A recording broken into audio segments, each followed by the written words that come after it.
What's up, disc golfers? Joe here with Joe's Disc Golf, and well, it is an exciting day, and I know I'm a little bit late to the party, but the Disc Golf Pro Tour, headed up by the magnificent Jeff Spring, has signed a multi-event contract with ESPN to air several events, including the Portland Open. The tournament will air on ESPN 2 on August 4th at 8 p.m. Eastern, 7 p.m. Central Time.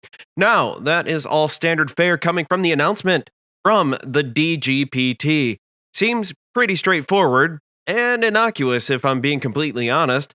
Here's the interesting thing, though. TV promotion is not the be-all, end-all that it used to be, but I'll get into that later in the video. There are two ways I could go about this video: the PDGA way, and literally copy and paste the DGPT press release.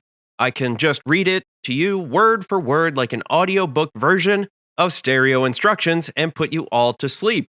If you're watching this at night, hey, you know what? You might want to fall asleep a little bit faster. Or I could do this the Joe's Disc Golf way, where I give you my interpretation and thoughts on where I think this is going to take the greatest sport in the world, giving you my thoughts and interpretations all along the way.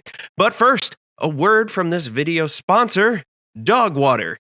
Nothing gets your significant other in a romantic mood better than a bottle of fresh, cloudy dog water. Dog water is bottled in the Swiss Alps and derived from only the finest, purebred dog saliva. Whether it's getting together with old friends or making new ones, the sporting life, or just having fun, don't settle for just any ordinary dog fluid. Always demand the best. Dog water, and try new Dog Water Light. Hashtag not a real sponsor. I always feel like I have to say that.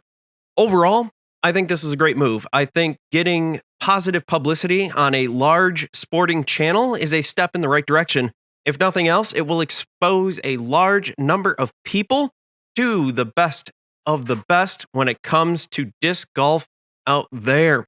As I mentioned earlier in the video, TV viewership isn't as important as it used to be, especially when you're looking at age groups under 35.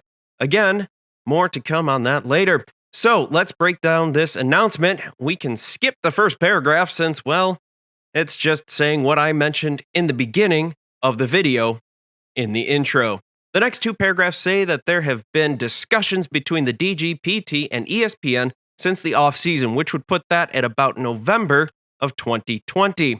They came to a basic agreement this May. Jeff Spring is quoted as saying, "We're excited to be able to offer the worldwide leader in sports programming that features the highest level of disc golf competition in the world." End quote. It's not like Jeff Spring is going to badmouth ESPN in a press release. Who do you think he is? A PDGA president? He's very excited to have this deal go through, and wouldn't you? Yes, cable channels and companies as a whole are on the decline, but there are still hundreds of thousands of people who know very little of disc golf and most certainly have not seen the best of the best play this wonderful, wonderful sport. If people outside the community hear of disc golf, they associate it with that free thing with the goofy baskets at the park and a whole bunch of dudes walking around the park drunk, smelling like weed. I'm not saying that we have to abandon our roots, but disc golf is fundamentally counterculture and weird. Yes, I preach that the president of the PDGA should be more professional and that the tournament players should act a little more professional. But we are all a little bit like the dude in the American flag shorts running around after James Conrad made the holy shot. We need to find the right balance of respectability and zaniness so our sport can continue to grow. As a whole, our community is very welcoming, and this ESPN contract will show this to a certain extent. Again, this is a professional tournament, so things are a little bit different than normal. Moving on to the fourth and fifth paragraphs, I'm actually going to read these word for word because there's some information in here that I feel like you need to know. The DGPT has incorporated a familiar partner into support of the Portland Open production, Dynamic Discs. Dynamic Discs has been at the forefront of pushing the boundaries to get disc golf production into national media broadcasts. We knew we could count on their support to get this year's slate of shows off the ground, said Spring. We're thrilled to be a leading partner in the effort to grow disc golf on a national level once again, said the Dynamic Discs owner and founder, Jeremy Rusko. This type of exposure only serves to help bolster the continued growth of the sport. The Disc Golf Network will produce the broadcast for ESPN2 as they did in 2020.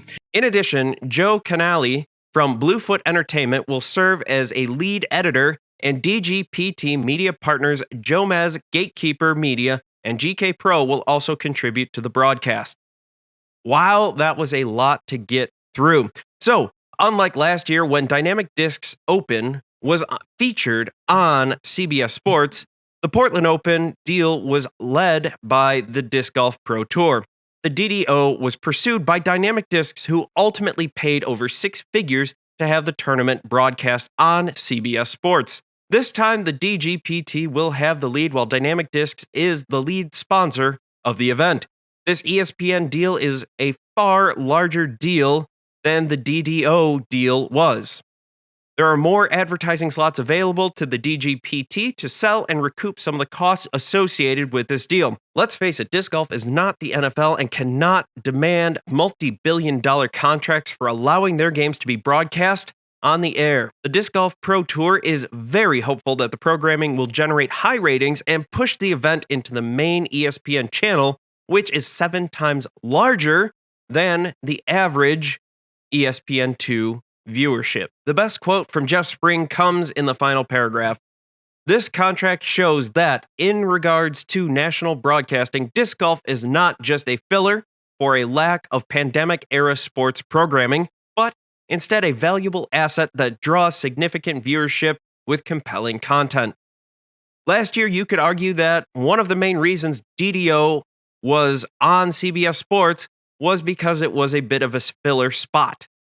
Most other pro sports were shut down or playing condensed schedules with no crowds. While the disc golf tournaments had no crowds, it's similar to the PGA tournaments, where the crowds stay mostly silent until something crazy happens, a la the Holy Shot. It feels more natural to not see massive crowds on the sides. I know that is a controversial take right there, but to the masses, they're not used to seeing disc golf presented this way.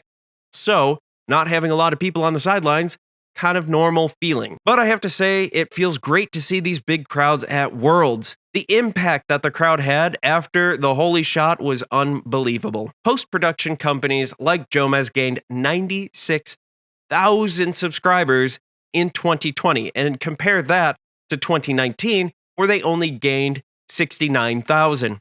Nice. Jomez is the most extreme example of all the media companies in terms of raw numbers, but they had a larger subscriber base to begin with. When we look at the percentages, we see that all of the major post-production companies are growing in double-digit percentages. That would be companies like GK Pro, Gatekeeper Media, and Central Coast Disc Golf. One of the positives of the pandemic, and yes, there have been a few small positives, is that the explosive growth of disc golf has really taken off, especially here in the United States. The sport is naturally a social distancing sport. Given that everyone's shot ends up generally in wildly different places, it's easy to stay apart. Even when you're all congregated at the tee pads, it's not hard to stay distant from each other. And unlike golf, disc golf is a very cheap sport to start and continue to play. For around $30, you can get a good starter set from any of the major disc golf companies. And most courses are free to play. This is a sport where you only pay what you want after you get the initial set. If you never want to play a tournament or carry more than a handful of discs, you don't have to. If you want to go all in and get a cart, accessory bag, rangefinder, 40 discs in your cart, and play a tournament every single weekend, you can. The flexibility of the sport is amazing. Now, I teased this at the beginning of the video, and when I said broadcast TV isn't the be-all, end-all that it used to be, is it still a great boost? Certainly. Is it necessary to grow the disc golf sport? I'm not really set on that. You just need to look at a YouTube channel like Dude Perfect that has, at the time of recording, 56.4 million subscribers. That's more than the combined yearly viewership of the NBA, NFL, MLB, and NHL. That is not taken into account the wonky schedules of 2020. This would be a normal season for all of those sports. Currently, the major disc golf media companies, Jomez, GK Pro, Gatekeeper Media, Central Coast Disc Golf, Ace Run Pro, and the Disc Golf Network combined for about 652,000 subscribers. This does not include paid Disc Golf Network subscribers. This is only their YouTube subscribers. And these channels are growing by double digits percentages monthly, according to socialblade.com. It won't be long before these channels cumulatively pass the NHL's 1.6 million viewers. That sounds like a long way from now, but these channels are growing so fast, and the growth snowballs, and growth begets growth and bigger audiences. I think the ESPN deal is a net positive, but as we've seen with the Holy Shot, you can go viral. My wife had mentioned, who does not even look up anything disc golf, that the Holy Shot ended up in her Facebook news feed. It was the number one at the ESPN top 10. It was all over the internet. I don't know if you could hop on social media without finding out anything about that. You had golf magazines talking about it. You had Pardon the Take podcast talking about it. Number one sports podcast talking about the Holy Shot. So you don't necessarily need a deal like the ESPN deal to get tons and tons of new people introduced into disc golf.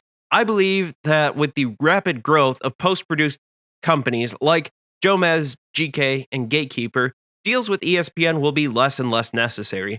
I believe these companies will become more significant players and not just a niche market provider. Though, when you look at the Ringer.com article, The Rise of the $10 Million Disc Golf Celebrity, you see that there is growth in many niche sports like bowling, archery, and darts.